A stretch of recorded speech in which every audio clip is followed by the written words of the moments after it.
A broken mixer, a competition deadline.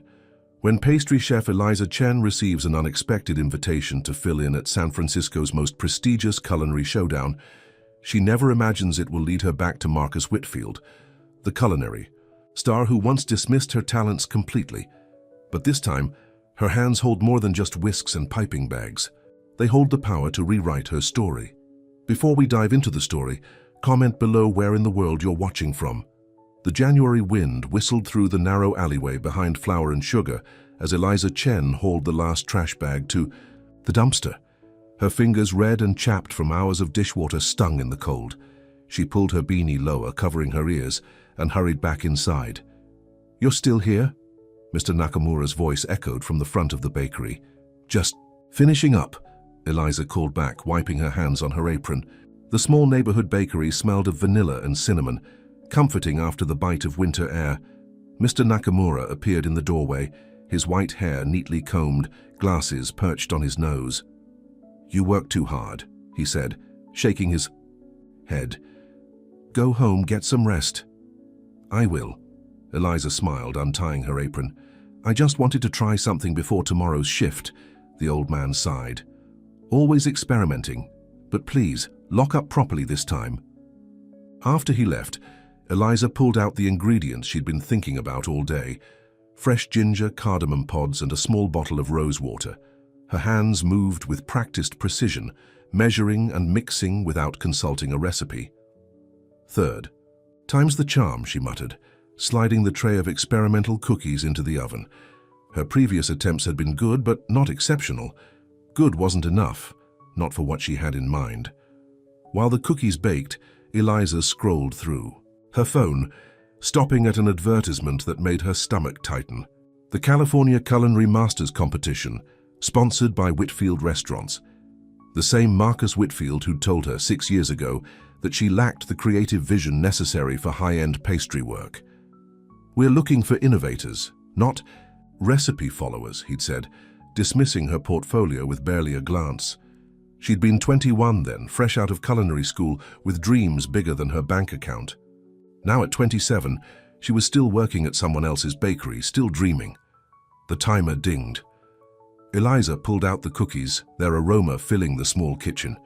She waited impatiently for them to cool before taking a bite. Perfect. The spice hit first, followed by the subtle floral notes, finishing with the warmth of ginger. "Not bad for a recipe follower," she said to the empty kitchen, allowing herself a small smile.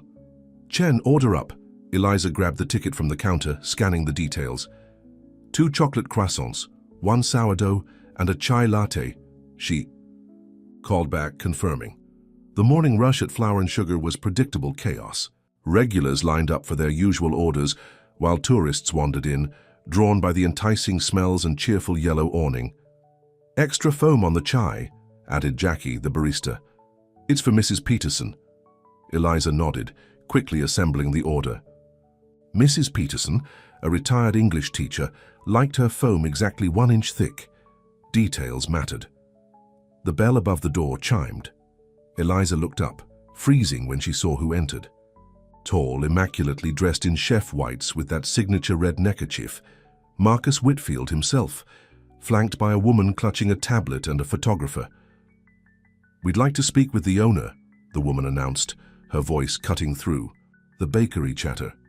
Mr. Nakamura emerged from the back, wiping flour from his hands. "I am the owner. How can I help?" "I'm Sophia Lin, executive producer of Culinary Masters. We're filming promotional segments featuring local establishments, and yours has been recommended." Mr. Nakamura blinked, surprised. "I see. Well, we are honored, but we won't take much of your time," Sophia continued. "Chef Whitfield would like to sample some of your signature items while we capture footage." Marcus scanned the bakery, his gaze passing over Eliza without recognition. "Which pastry chef is responsible for your dessert menu?" "That would be Eliza," Mr. Nakamura said, gesturing toward her. "She's been with me for 3 years." Eliza stepped forward, pulse quickening. "Hello, Chef Whitfield." He frowned slightly. "Have we met?" The question stung more than it should have. "Yes, at the Spring Culinary Showcase 6 years ago. I interviewed for a position at your first restaurant. Recognition flickered across his face, quickly replaced by polite indifference. Ah, yes. Well, I meet many aspiring chefs. What would you recommend we try today? Eliza swallowed her disappointment. Our almond croissants are popular, but if you're interested in something unique, I've been developing a cardamom rose cookie that... We'll stick with the classics, Marcus interrupted, turning to Sophia. Croissants are an excellent benchmark for technique. The photographer positioned Marcus at a table, while Eliza prepared a selection of pastries, her hands steady despite her internal turmoil. She arranged them carefully on one of their best plates. Here, you are, she said, setting down the platter.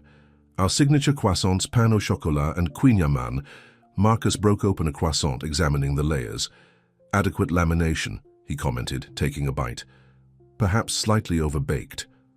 Sophia's tablet pinged. She leaned over to whisper something to Marcus, who nodded. We need to move on to our next location, he announced, standing. Thank you for your time.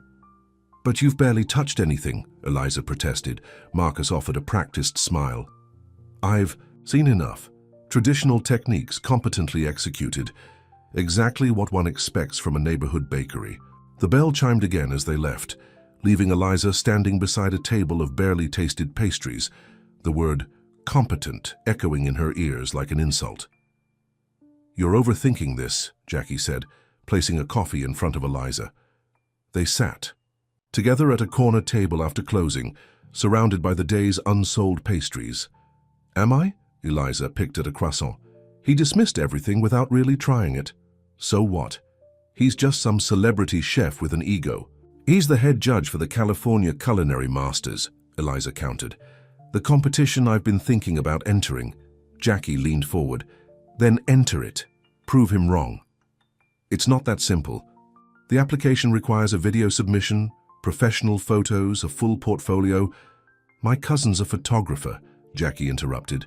He'd help for free, especially if you make those chocolate things he loves. Chocolate shoe bombs, Eliza corrected automatically. But still, the competition fee alone is $500. Jackie rolled her eyes. Always an excuse. Where's the girl who moved across the country with nothing but 2 suitcases and a set of pastry tips? Eliza sighed. She grew up and realized dreams cost money. They cost courage first, Jackie retorted. Look, I'm not saying it'll be easy, but you're wasting your talent in this place, and we both know it. Mr. Nakamura appeared from the kitchen. Eliza, before you go, there was a call for you, she frowned. A call who from? Sophia Lynn from that TV show. There's been some emergency with one of their contestants. They asked if you would be available as a replacement. Eliza stared. Certain she'd misheard. What? The California Culinary Masters competition, Mr. Nakamura confirmed. They need someone to fill in last minute. I gave them your phone number. Jackie slapped the table. See? The universe is listening. Eliza's phone buzzed in her pocket. Unknown number. With trembling fingers, she answered. Ms. Chen, this is Sophia Lin. I'm calling about an urgent matter. The production assistant led Eliza through a maze of corridors in the converted warehouse space. Contestants' prep area is through here, she explained, walking briskly. You'll have Station 6. Equipment is standardized, but you can bring your own small tools. Eliza nodded, trying to appear calmer than she felt. The weight of her knife roll slung over her shoulder provided some comfort. The first challenge starts in 40 minutes, the assistant continued. Chef Whitfield will explain the parameters. Any questions? Why me? Eliza blurted. There must be dozens of qualified pastry chefs you could have called. The assistant checked her clipboard. According to my notes, one of our producers had your bakery on a list of places to scout. When our contestant dropped out, your name came up. She stopped at a door marked Competitors Only. Good luck. The prep area buzzed with activity. 11 chefs in various stages of readiness adjusted their stations, unpacked tools, or chatted in nervous clusters. Eliza headed for Station 6, marked with her hastily printed name card. You must be the replacement. Eliza turned to find a tall woman with a geometric undercut and sleeve tattoos extending below her chef's coat. Her name tag read, Vivian Torres, Executive Pastry Chef Lumiere. Eliza Chen, she introduced herself, extending a hand. From Flour and Sugar Bakery. Vivian's handshake was firm. Never heard of it. It's small, neighborhood place. Interesting. Choice for a replacement, Vivian remarked, eyebrow raised. Most of us have executive positions or own our own restaurants. Before Eliza could respond, another competitor joined them, a man with salt and pepper hair and a distinguished bearing. James Abernathy, he introduced himself. Abernathy's Patisserie, San Diego. 3 locations, he added, as if Eliza had asked. Just the one small bakery for me, Eliza said, forcing a smile. Where I work, not own. James and Vivian exchanged glances. Well, James said, his tone suggesting he was being generous. Sometimes these shows like to include a diverse range of experiences. Makes for better television. I'm sure you'll do fine, Vivian added, not unkindly. First-round eliminations are usually based on simple techniques. Eliza unpacked her tools with deliberate care, arranging them in the order she preferred. Small offset spatula, large offset, silicone scraper, metal scraper, piping tips, thermometer, scale. The familiar routine calmed her nerves. A production assistant called for attention. Chefs, please take your places. We're about to begin. The competitors moved to stand behind their stations as Marcus Whitfield entered, followed by the other judges, a renowned food critic and the owner of a successful restaurant group. Welcome to the first challenge of California Culinary Masters, Marcus announced. Today we're testing your ability to elevate the ordinary into the extraordinary. Your challenge? Reinvent the classic eclair. You have 2 hours. Eliza's mind raced. Eclairs were foundational in French pastry, but also offered endless possibilities for innovation. She could work with that. Your creations should demonstrate technical mastery, creative vision, and exceptional flavor profiles, Marcus continued. The 3 lowest-scoring contestants will be eliminated. As the other competitors rushed to the ingredient pantry, Eliza hung back, formulating her plan. When she finally approached the pantry, she selected her ingredients with focused precision: the highest quality chocolate, fresh berries, cardamom, and, after a moment's hesitation, rose water. Back at her station, she worked methodically. The pâte à choux came together perfectly, her hands moving through the familiar motions of cooking the paste, incorporating the eggs and piping uniform shells. While they baked, she prepared a cardamom rose pastry cream and a dark chocolate. Ganache infused with berry compote, simple components, elevated through precise technique and thoughtful flavor combinations. 30 minutes remaining, called the production assistant. Eliza glanced around. The other competitors were creating elaborate decorations: pulled sugar, chocolate sculptures, gold leaf. Her own design was comparatively minimal, a clean line of eclairs with a 2-tone glaze and a small candied rose petal garnish. Self-doubt crept in. Was she being too conservative? Would her creation stand out among the more visually spectacular offerings? Too late to change course now. She focused on execution, ensuring each eclair was identical, each glaze perfectly set, each garnish precisely placed. Time's up. Hands off your creations, Marcus announced. The judges moved from station to station, examining and tasting each competitor's work. When they reached Eliza, Marcus paused, recognition flickering across his face. Ms. Chen, from the bakery. Yes, chef. He studied her eclairs. Rather restrained presentation. I focused on flavor balance and perfect execution rather than elaborate decoration, Eliza explained, keeping her voice steady. Marcus selected an eclair, breaking it open before taking a bite. His expression remained neutral as he passed samples to the other judges. They conferred briefly before moving on without comment. Eliza's stomach clenched. Had she made a critical error? Should she have created something more visually impressive after tasting all 12 entries? The judges retreated to deliberate. The waiting was excruciating. Finally, they returned. We've made our decision, Marcus announced. The following contestants are eliminated: James Abernathy, Michael Dolan, and... He paused, scanning the room. Vivian Torres. Vivian's face flushed with shock. James looked equally stunned. But my technique was flawless, James protested. My sugar work alone. Was impressive, the food critic interrupted. But your eclair was all style, no substance. The pastry was heavy, the filling one-dimensional. Marcus addressed the remaining 9 contestants. Remember, we're looking for the complete package. Technical skill, creativity, and perfect flavor balance. Some of you relied too heavily on visual spectacle at the expense of taste. Others played it too safe. His gaze rested briefly on Eliza. Tomorrow's challenge will separate those who merely follow recipes from true culinary artists. Be prepared to impress. As the competitors dispersed, Eliza gathered her tools, unable to suppress a small smile. She had survived the first round and outlasted 2 executive chefs in the process. The boutique hotel room felt luxurious after Eliza's tiny apartment. Production had arranged accommodations for all contestants, another detail that emphasized the competition's prestige. She laid out her uniform for the next day, then called Mr. Nakamura to update him. I made it through the first round, she said, still hardly believing it herself. Of course you did, he replied, his confidence touching. What is tomorrow's challenge? They haven't told us yet. I'm nervous, Mr. Nakamura.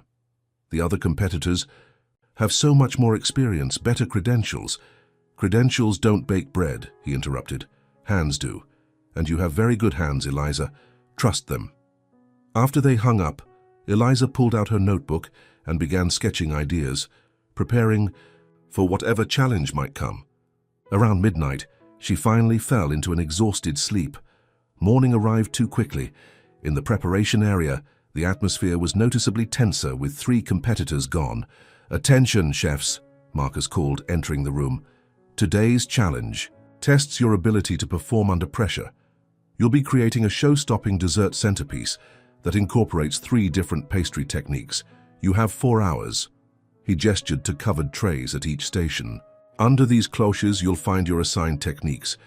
Some of you may have more challenging combinations than others. That's the nature of competition. Adaptability is essential. Eliza uncovered her tray to find 3 cards: laminated, dough, pulled sugar, and entremet assembly. Her heart sank. Laminated dough was time-consuming. Pulled sugar required specialized equipment she rarely used, and entremets involved multiple components and precise timing. Begin, Marcus announced. The kitchen erupted into activity. Eliza forced herself to breathe deeply, organizing her thoughts. She couldn't waste time panicking. Start with the laminated dough. It needed time to rest. Then the entremet components, which could chill while she worked on the sugar. 3 hours in, disaster struck. As Eliza pulled her laminated dough from the oven, beautifully golden palmiers that would serve as the base for her centerpiece, a passing cameraman bumped her arm. The tray tilted. Despite her desperate grab, half the delicate pastries slid to the floor. No, no, no, she whispered, staring at the ruined palmiers.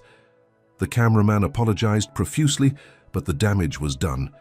She had 40 minutes left, and a crucial component of her centerpiece was destroyed. Nearby, Hugo, a competitor from a renowned San Francisco restaurant, glanced over. Tough break, he said, not unkindly. Eliza straightened her shoulders. I can still make this work. She quickly adjusted her design, transforming her remaining palmiers into a different configuration. It wouldn't be as impressive as her original concept, but it could still work. With 10 minutes remaining, she began the final assembly. Her hands moved with practiced precision despite her racing thoughts. The entremet, layers of chocolate mousse, salted caramel, and raspberry gelée, was perfectly set. The pulled sugar elements, while simpler than she'd planned, created an elegant arch over the composition. Time's up. Step away from your creations, Marcus called. The judging process was agonizing. Each centerpiece was evaluated first on appearance, then deconstructed and tasted component by component. When the judges reached Eliza's station, she held her breath. Interesting recovery, Marcus noted, examining her centerpiece. Your original design called for a full palmier base, I assume. Yes, chef. I had to adapt after an accident. He nodded, appreciating her honesty. Adaptation is part of the professional kitchen. Let's see how it tastes. The food critic took a bite of the entremet, eyes widening slightly. The flavor balance is exceptional. Acidity from the raspberry cuts through the richness perfectly. And the lamination on these remaining palmiers is textbook, added the third judge. Even, consistent layers. Marcus sampled the pulled sugar component, which dissolved with a satisfying crunch. Technically correct, if somewhat safe in design. After tasting all 9 entries, the judges deliberated while the contestants waited, tension palpable. Finally, Marcus stepped forward. Today, we witnessed varying levels of technical skill and creativity. Some of you excelled in presentation but faltered in execution. Others managed technical components well but lacked cohesion. He paused. The following contestants are eliminated: Hugo Parsons, Alicia Mendez, and Daniel Kim. Eliza released the breath she'd been holding. She had survived again, despite the mishap. As the remaining contestants headed back to their hotel, Vivian, who had stayed to watch the second round, fell into step beside Eliza. "You got lucky with that save," she said. "But luck runs out. Tomorrow they'll separate the professionals from the hobbyists." The words stung, but Eliza kept walking, refusing to engage. 6 competitors remained. Against all odds, she was still one of them. The final preliminary challenge, Marcus announced to the 6 remaining chefs, today determines who advances to the finale. Your task, create a signature dessert that tells us who you are as a chef. You have 3 hours. For the first time, Eliza felt a surge of confidence rather than anxiety. This was what she'd been waiting for, a chance to express her voice through pastry. She worked with focused intensity, creating a dessert that reflected her journey. A delicate ginger cake layered with cardamom cream, surrounded by rose-scented meringue clouds, finished with a transparent sugar dome that shattered to reveal the composition within. Each element represented part of her story. The ginger cake for her Chinese heritage, the cardamom for the years spent learning classic European techniques, the rose for her evolving personal style, and the sugar dome for the barriers she'd had to break through. When judging began, Eliza presented her creation with quiet pride. "This dessert represents my culinary journey," she explained. "Traditional foundations supporting contemporary techniques, with flavors that honor both my heritage and my training." Marcus studied the dessert before breaking through the sugar dome with his spoon. He tasted each component separately, then combined them. For the first time, genuine interest flickered in his eyes. "The spice notes are unexpected but harmonious," he acknowledged. "The textural contrasts are particularly well executed." The other judges nodded in agreement. "There's sophistication here," the food critic noted. "A clear point of view." After tasting all 6 desserts, the judges announced their decision. The following 3 chefs will advance to tomorrow's finale: Rebecca Jordan, Thomas Williams, and Eliza Chen. A surge of emotions, disbelief, pride, vindication washed over Eliza. She had made it to the finale.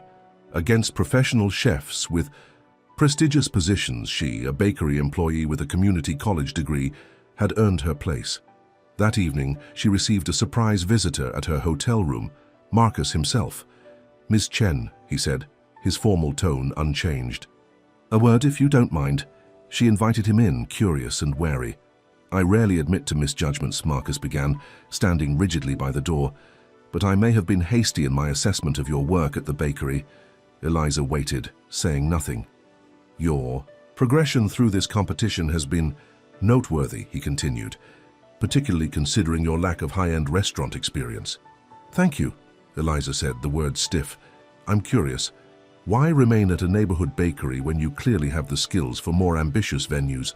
The question, asked without his usual condescension, seemed genuine. "Mr. Nakamura gave me a chance when no one else would," she answered honestly.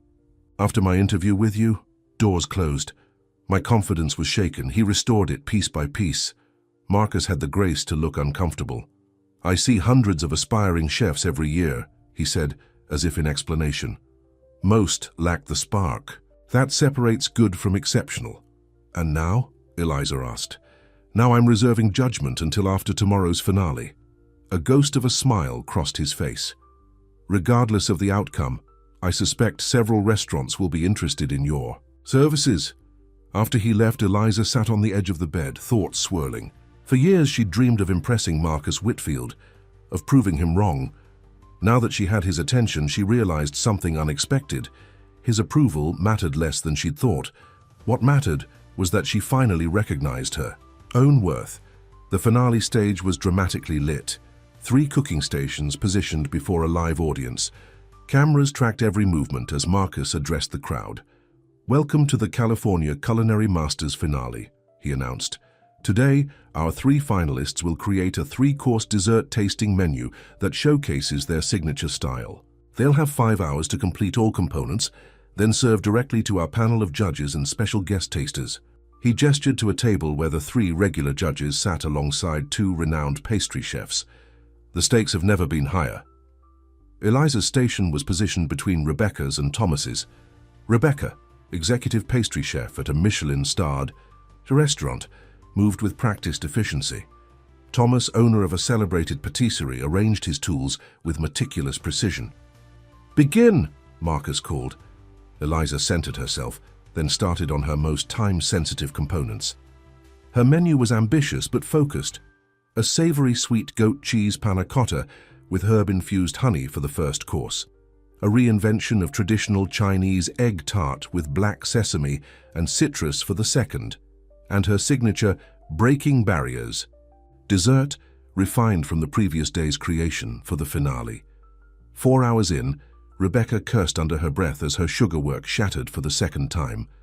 Thomas, meanwhile, moved with increasing desperation, falling behind his timeline. Eliza remained steady, each movement deliberate. When something didn't work quite right, she adjusted without panic. The techniques that had once intimidated her now flowed naturally. "Final plating. 15 minutes, Marcus announced. With practiced precision, Eliza assembled her creations. Each plate told part of a story, building toward the dramatic finale dessert with its shattering dome.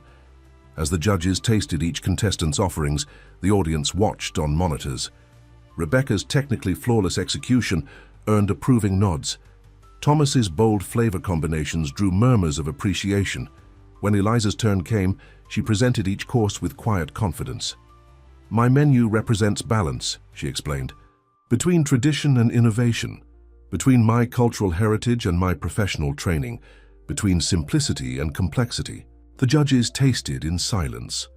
The food critic closed her eyes while sampling the egg tart interpretation. One of the guest judges made notes after trying the panna cotta. Marcus lingered over the final dessert, methodically tasting each component after. All 3 menus had been evaluated. The judges retreated to deliberate. The waiting seemed eternal. Finally, they returned. All 3 finalists demonstrated exceptional skill, Marcus began. The decision was incredibly difficult. He paused, building tension. The winner of this year's California Culinary Masters competition, receiving a $50,000 prize and a feature in Culinary Quarterly magazine, is... The audience held its collective breath. Eliza Chen. The room erupted in applause. Eliza stood frozen, unable to process the words. Rebecca extended her hand in gracious defeat. Thomas nodded respectfully. Marcus approached, holding a symbolic golden whisk. "Congratulations, Chef Chen," he said, the title an acknowledgement that hadn't existed before. "Your progression throughout this competition has been remarkable. You've proven yourself to be not just technically proficient, but a true artist with a unique culinary voice." Eliza accepted the award, hands trembling slightly. "Thank you," she managed, her voice steadier than she felt. "I believe I owe you an apology," Marcus continued, lowering his voice. 6 years ago, I failed to recognize your potential. That was my loss, and a significant oversight." For a moment, Eliza saw not the intimidating culinary icon, but a man, acknowledging a mistake. She nodded, accepting the apology without words. As cameras flashed and the audience continued applauding, Eliza's thoughts turned to Mr. Nakamura, to the small bakery where she'd found her voice. Success tasted sweeter than she'd imagined, but not for the reasons she'd expected. 6 months later, Eliza unlocked the door to Whisked Away, her newly opened patisserie in San Francisco's Mission District. Morning light filtered through windows, still bearing the grand opening next week sign in her handwriting. The space was small but perfectly designed. Gleaming counters, open kitchen visible to customers, display cases waiting to be filled. After the competition, opportunities had materialized like overripe fruit, ready for picking. Cookbook offers, restaurant positions, television appearances, but Eliza had chosen her own path. With the prize money and a small business loan, she'd created something truly hers. Mr. Nakamura entered through the back door, carrying a box of specialized equipment, his opening gift. At 72, he'd finally agreed to sell flour and sugar, with Jackie stepping up as the new owner. "It's beautiful," he said, surveying the space. "Your mother would be proud." Eliza hugged him, emotions swelling. "I wouldn't be here without you." "Nonsense, you would have found your way eventually." He set down the box. "Now, shall we begin prep for your practice run?" They worked side by side, Eliza creating signature items for her soft opening.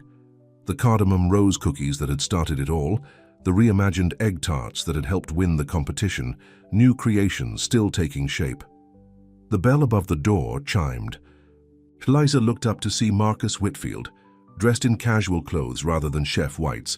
"Good morning," he said, suddenly seeming less sure of himself. "I hope I'm not interrupting." "We're not open yet," Mr. Nakamura pointed out, eyeing him suspiciously. "It's all right," Eliza assured her mentor. "Chef Whitfield is welcome." Marcus approached the counter, taking in the space. "Impressive," he offered. "Small, but that's how all great things begin." "Did you need something?" Eliza asked, wiping flour from her hands. "Actually, yes." He seemed uncharacteristically hesitant. "I'm launching a mentorship program for young chefs from underrepresented backgrounds. I was hoping you might consider being involved. Your journey would be inspiring to them." Eliza considered. The request. 6 months ago, such an invitation would have seemed impossibly validating. Now it was just one opportunity among many. "I'd be happy to speak with your students," she said finally, "once we're properly open here." "Of course." Marcus nodded, understanding the priority. "And perhaps I could be one of your first customers today. I hear your cardamom rose cookies are exceptional." Eliza exchanged glances with Mr. Nakamura, who shrugged slightly. "They're not on display yet, but I have some in the back," she said. "Coffee to go with that?" "Please." While Mr. Nakamura prepared the coffee, Eliza packaged a half-dozen cookies. She handed them across the counter, accepting Marcus's payment. "You know," he said, taking the bag, "the culinary world is full of people who can follow recipes perfectly. What's rare is someone who understands that food is about connection, to culture, to memory, to emotion. You have that understanding. Chef Chen, it can't be taught." Coming from him, the words carried weight. Eliza nodded her thanks, recognizing the gesture for what it was, respect between equals. After he left, she returned to her preparations, hands moving with practiced confidence. Through familiar motions. Through the windows, she could see people pausing to look at the menu posted outside, the neighborhood beginning to wake. This was just the beginning, she knew. There would be challenges ahead, inevitable failures alongside successes. But for the first time, she faced the future without doubt shadowing her steps. Her hands knew what to do. They always had. We often search for validation in the wrong places, measuring our worth through others' estimations. But true mastery grows in quiet persistence, in hands that remember what the mind might doubt. The most powerful revelation isn't proving critics wrong. It's discovering you no longer need their approval to recognize your own value.